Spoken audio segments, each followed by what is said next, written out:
If you have ever loved someone avoidant, there is a moment I want to describe to you right now, because I think you already know it exists, even if no one has ever put words to it for you. It is not the moment they text you back. It is not the moment they apologize. It is a much quieter moment, and it happens entirely inside their own head, usually when you are nowhere near them, usually when you have already stopped waiting for it. It is the moment an avoidant realizes you were never naive. And I want to walk you through exactly what happens in their mind when that moment lands, because understanding it is going to change the way you see your own behavior, your own worth, and honestly, your own power in this dynamic. Let's start with something most people get wrong about avoidant partners, because it colors everything else we're going to talk about. Most people think avoidants pull away because they don't feel enough. That's not usually true. Most avoidant partners pull away because they feel too much too fast, and they don't trust themselves or you to handle it safely. Underneath the coolness, underneath the mixed signals, underneath the sudden distance after a beautiful weekend together, there is a nervous system that learned somewhere along the way that closeness is dangerous. Not physically dangerous, emotionally dangerous. Closeness to an avoidant has historically meant losing themselves, being controlled, being suffocated, being disappointed, or being abandoned the moment they let their guard down. So they built a system, and that system has one job: keep people close enough to not be alone, but far enough to never be truly exposed. Here's where you come in. When you first started dating someone avoidant, you probably didn't know any of this. You just experienced the whiplash, the intensity at the beginning, the way they pursued you, the way they said things that made you feel like this was different, this was real, this was finally it. And then, right on schedule, the pulling back, the slower replies, the sudden need for space, the conversations that used to last for hours, turning into short, careful exchanges. And if you're like most people I talk to, your first instinct wasn't to protect yourself. Your first instinct was to lean in harder, to ask what's wrong, to reassure them, to shrink your needs so you'd feel like less of a burden, to wait by the phone a little too long, to rehearse what you'd say if they finally opened up. I'm not telling you this to make you feel foolish. I'm telling you this because this is the exact behavior an avoidant partner has learned on some level to expect, not because they're manipulative. Most avoidants aren't sitting there strategizing how to control you. It's much sadder than that, actually. It's that their nervous system has been trained by a pattern over and over in relationship after relationship. Person gets close, person gets scared by the closeness, person pulls back, other person chases, and when the other person chases, it does two things at once for the avoidant. It gives them the reassurance that they're still wanted, still valuable, still safe from abandonment. And at the exact same time, it confirms their deepest, oldest fear, which is that people don't have boundaries with them, that people will bend and shrink and reorganize themselves just to keep them around. Which, somewhere in that avoidant person's story, taught them that closeness eventually curdles into control. So the chasing soothes them and terrifies them simultaneously. That's the trap. That's why it never actually works to chase an avoidant closer. It just resets the loop. Now here's the part that most content on this topic completely misses, because most content stops at "stop chasing them," as if that's the whole story. It's not, because what actually happens in an avoidant's mind is not just about your behavior changing. It's about what your behavior reveals about who you are. And this is where the moment we're talking about begins to take shape. Picture the version of you who used to reassure them constantly, who used to ask, "Did I do something wrong?" the second they got quiet, who used to explain your side of things 3 or 4 times because you were terrified of being misunderstood, who used to make yourself smaller in arguments, agreeing to things you didn't actually agree with, just to keep the peace. That version of you, in the avoidant mind, gets filed under a very specific, very old category. Not a cruel category, just a familiar one. It's the category of someone who needs me more than they trust themselves. And I want you to sit with that phrase for a second, because it matters. An avoidant partner, deep down, is not actually looking for someone who needs them desperately, even though it might feel good to their ego in short bursts. What they are secretly starving for, underneath every wall they've built, is someone who does not need to be needed. Someone whose sense of self doesn't collapse the moment they get quiet. Someone who was never, in fact, naive about who they are or what they were capable of. So now picture the shift. Picture the moment you stop over-explaining. Not because you're punishing them, not because you're playing a game, but because something in you finally clicked into place. You realized that your peace matters more than their comfort. You realized that explaining yourself for the fourth time wasn't going to make someone understand you who had already decided not to. You realized that you had actually seen the pattern the whole time. You weren't confused. You weren't oblivious. You saw the hot and cold. You saw the mixed signals. You saw the way they'd get close and then vanish. You just, for a while, chose to explain it away because you wanted it to be different so badly. But somewhere along the line, you stopped explaining it away. You started calling it what it was. And here is the moment. This is the exact moment an avoidant realizes you were never naive.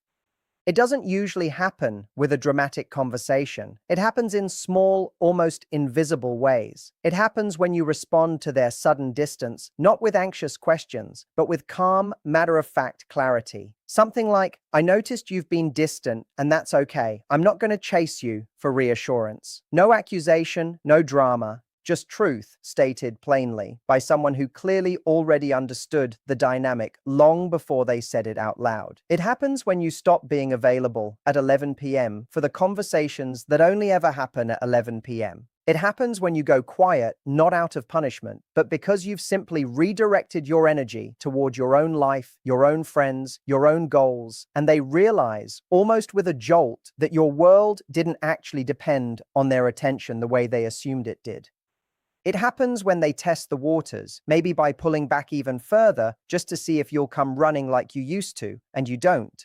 And in that silence, in that absence of your old anxious response, something shifts violently in their internal world, because the story they had built about you, and honestly about people in general, just stopped being true.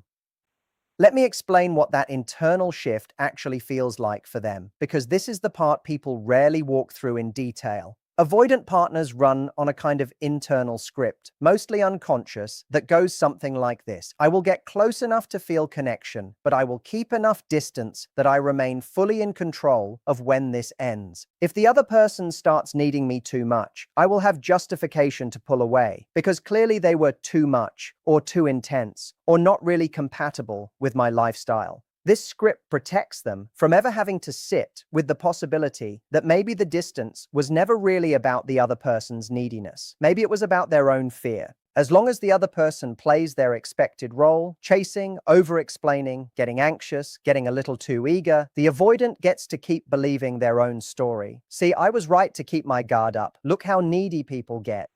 But you, the moment you stop performing that role, you break the script. And here's the uncomfortable truth about that break. It doesn't feel good to them at first. It feels disorienting. Because if you're not the anxious, chasing, easily shaken person their old story required you to be, then the avoidant has to actually look at themselves. They have to ask a question they have spent years avoiding. If she wasn't the problem, if she wasn't too needy, too much, too intense, too naive to see what was happening, then what does that say about me? What does it mean that I pulled away from someone who clearly saw exactly what I was doing, understood exactly why, and chose her own dignity over chasing me anyway?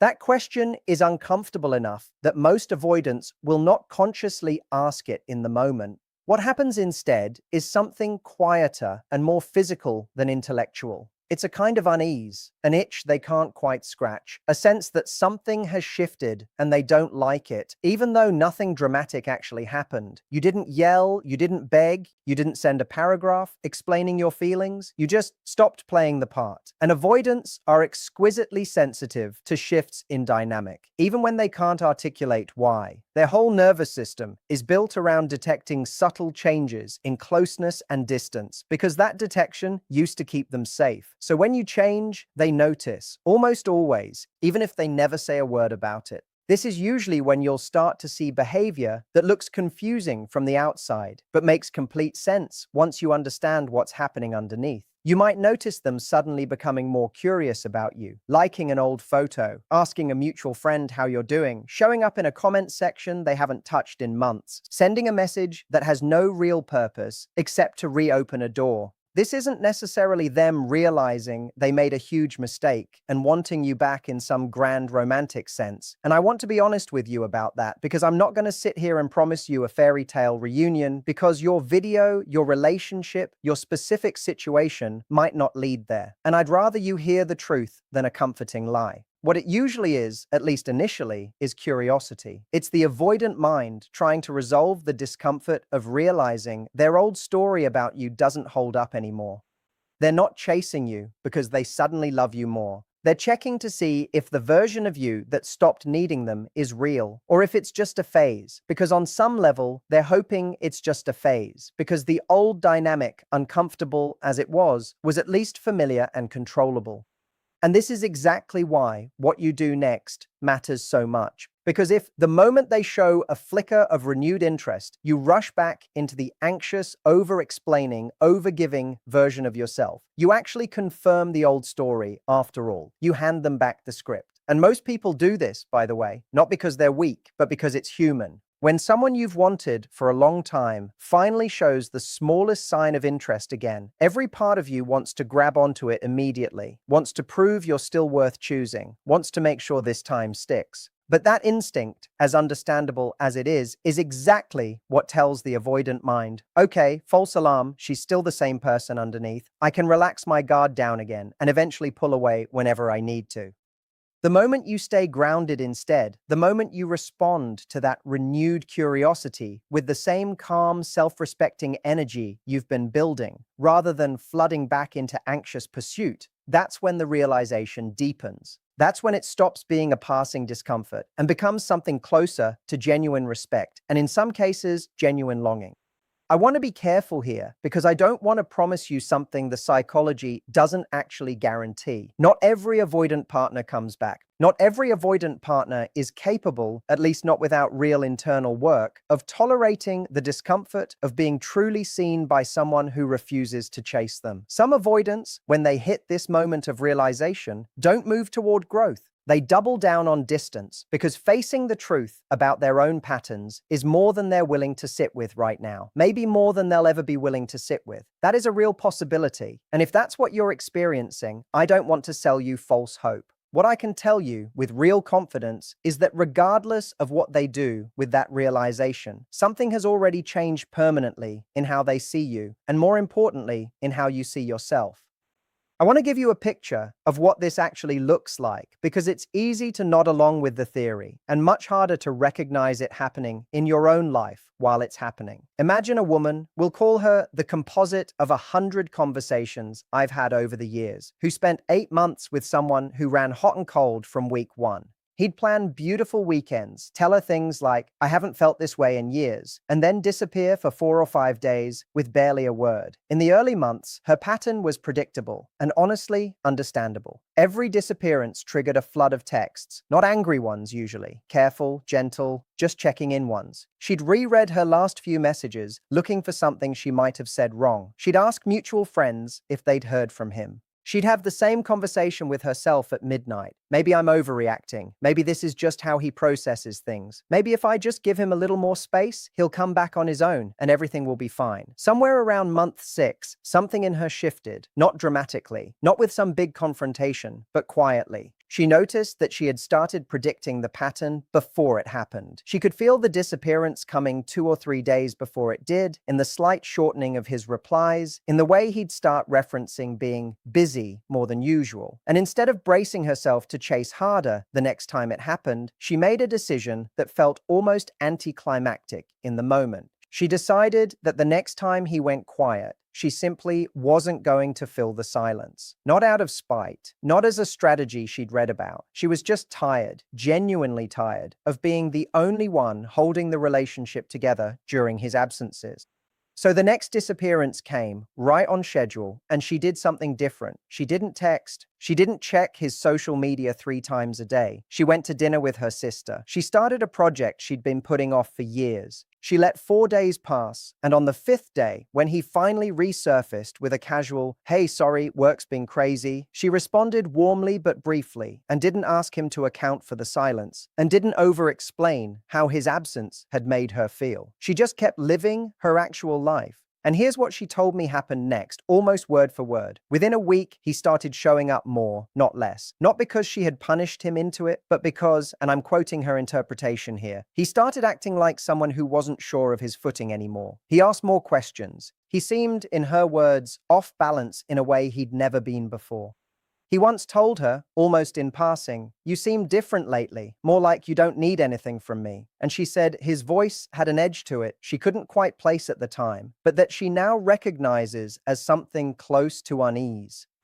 That unease is the exact moment we've been building toward in this conversation. It's the moment the avoidant mind registers that its old operating assumptions about a person no longer hold. And I want you to notice something important about that story, because it's easy to miss. Her shift wasn't a performance aimed at him. She wasn't trying to trigger a reaction. She was simply exhausted enough and self-respecting enough to stop performing a role that was costing her more than it was giving her. The change in him was a side effect of her change, not the goal of it. That distinction matters more than almost anything else I could tell you in this video. Because if you go into this trying to engineer his realization, you're still underneath it, centering your worth around his response. The real shift happens when you stop needing his realization at all and simply build a life and a self-concept that doesn't require his consistency to feel stable. Let's talk about that second part, because honestly, it might be the more important half of this whole conversation. There is a very specific kind of relief that comes from knowing you were never actually naive. Because I think a lot of you watching this have spent months, maybe years, quietly wondering if you were the fool in the story. Wondering if you missed obvious red flags. Wondering if your friends were right when they said you were making excuses for someone who clearly wasn't ready. Wondering if the fact that you stayed, that you tried, that you gave second and third chances meant you were somehow blind to what was actually happening. I want to gently push back on that story because I don't think it's true and I don't think it serves you. Staying isn't the same as being naive. Hoping isn't the same as being blind. You can see a pattern with total clarity and still choose to give someone room to show up differently because you believed reasonably, based on the good moments you'd actually experienced with them, that they were capable of more. That's not naivety. That's compassion mixed with hope. And honestly, it's one of the more admirable things about people who love deeply. Naivety would have been not noticing the pattern at all. You noticed. You just decided for a while to hold space for something better. There's a real difference, and the moment you stop confusing the two is the moment your own healing actually accelerates, independent of anything the other person does. I also want to spend a moment on where this avoidant pattern actually comes from, because I think understanding the origin makes the whole dynamic feel less personal and honestly less painful. Almost nobody is born avoidant. It's not a personality flaw, and it's not evidence that they simply value you less than you value them. In most cases, avoidant attachment develops early, often in childhood homes where emotional needs were met inconsistently, or where independence was rewarded and emotional expression was quietly discouraged, sometimes even punished with subtle withdrawal of affection. A child in that environment learns a very efficient survival lesson. Don't need too much, don't show too much, because when you do, the people you depend on pull away or grow uncomfortable. So the child adapts, they become self-sufficient early. They get praised for being so independent, so low maintenance, such an easy kid, never realizing that what looks like maturity is often a nervous system quietly deciding that needing others is unsafe. That child grows into an adult who still carries the same operating system, except now it plays out in romantic relationships instead of a childhood bedroom. Closeness still registers on some unconscious level as a precursor to disappointment or engulfment. So when a partner gets close, really close, the old alarm bells go off, even though the adult version of them logically knows their partner isn't their parent, isn't going to withdraw love the way it might have been withdrawn decades ago. Logic and nervous system don't always speak the same language, though, and that's the crux of why avoidant behavior can feel so contradictory from the outside. They can genuinely love someone and still create distance from them, not because the love isn't real, but because the old alarm system doesn't know the difference between this person might hurt me and this person is getting close enough to hurt me if they wanted to. I bring this up not to excuse behavior that has hurt you, because your pain is valid, regardless of where their patterns came from, but because I think it changes the emotional weight of the realization we've been discussing throughout this video. When an avoidant partner realizes you were never naive, part of what's happening underneath is a confrontation with that old childhood story. Somewhere in them, a very young part is recalibrating an old belief. Maybe closeness doesn't always lead to loss. Maybe there are people who can see me clearly, hold their own ground, and still choose not to disappear or collapse. That recalibration, if it happens at all, is genuinely significant, even if it happens slowly, even if it happens in ways that never quite reach a full verbal apology or explanation. You may never get the satisfying moment of them saying, "I see now that you were never fooled by any of this, and I'm sorry for how I handled it." Very few avoidant partners are emotionally fluent enough, at least without real therapeutic work, to articulate something that clearly. But the internal shift can still happen, quietly, expressed instead through small changes in behavior, more consistency, more initiated contact, a softer tone, a willingness to sit in a slightly longer conversation than they used to tolerate. This is why the realization we've been talking about matters so much, even beyond what it does to the avoidant. Because when you stop over-explaining, when you stop chasing reassurance, when you let your actions demonstrate that you saw exactly what was happening the whole time, you're not just sending a message to them, you're sending a message to yourself. You're proving through your own behavior that you don't need someone else's clarity to validate what you already knew. You're proving that your worth was never actually tied to whether they chose you consistently. It was always yours, independent of their capacity, independent of their fear, independent of their pattern. And once you actually feel that, not just understand it intellectually, but feel it in your body, the way you show up in every future relationship changes permanently, whether this particular avoidant ever comes back or not. Now, let me give you something practical, because I never want to leave you with just theory. If you recognize yourself in this, if you know you've been the one over-explaining, over-giving, staying available at all hours, hoping tonight is the night they finally open up, here is where I want you to start. Start noticing the moments where you feel the urge to explain yourself for the third or fourth time. That urge is usually not actually about making sure they understand you. It's about managing your own anxiety in the uncertainty. The next time you feel it, pause. Ask yourself honestly, have I already said this clearly once? If the answer is yes, you don't owe a repeat performance. Clarity stated once calmly is worth more than the same explanation delivered 5 times with increasing desperation. The repetition is what signals neediness. The single calm statement is what signals self-respect. Second, pay attention to your own availability. Not in a cold, strategic, I'm going to play games kind of way, because that's not what this is about. And manipulation never actually builds a healthy relationship, even when it seems to work short term. I mean, genuinely redirect your time and energy toward things that are actually yours, your friendships, your work, your hobbies, your own growth. Not as a performance for them to notice, but because your life deserves to be full, regardless of what they're doing. Ironically, this is often what creates the exact shift we've been discussing, but it only works if it's real. Avoidant partners, remember, are extremely sensitive to authenticity versus performance. If your newfound independence is secretly still oriented around getting their attention, they'll sense it, and it won't land the same way. It has to be real distance built from real self-investment, not a strategy dressed up as growth.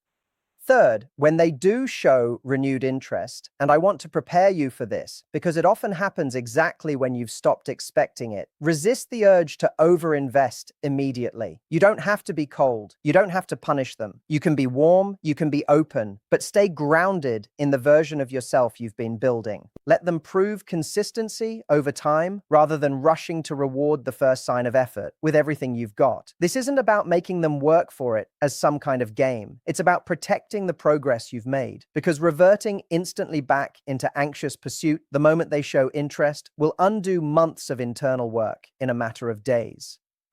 And fourth, hold space for the outcome you can't control. I know that's not the most satisfying thing to hear in a video that started with a promise to explain what happens in their mind. But I'd be doing you a disservice if I let you believe that understanding their psychology guarantees a specific ending. Some avoidant partners, once they hit this realization, do move toward you, sometimes cautiously, sometimes clumsily, but genuinely. Others retreat further because the discomfort of being truly seen is more than they're ready to face, possibly more than they'll ever be ready to face without real professional support they may never seek. You cannot control which path they take. What you can control is making sure that either way, you come out of this having become someone more grounded, more self-respecting, and more clear-eyed than you were when it started.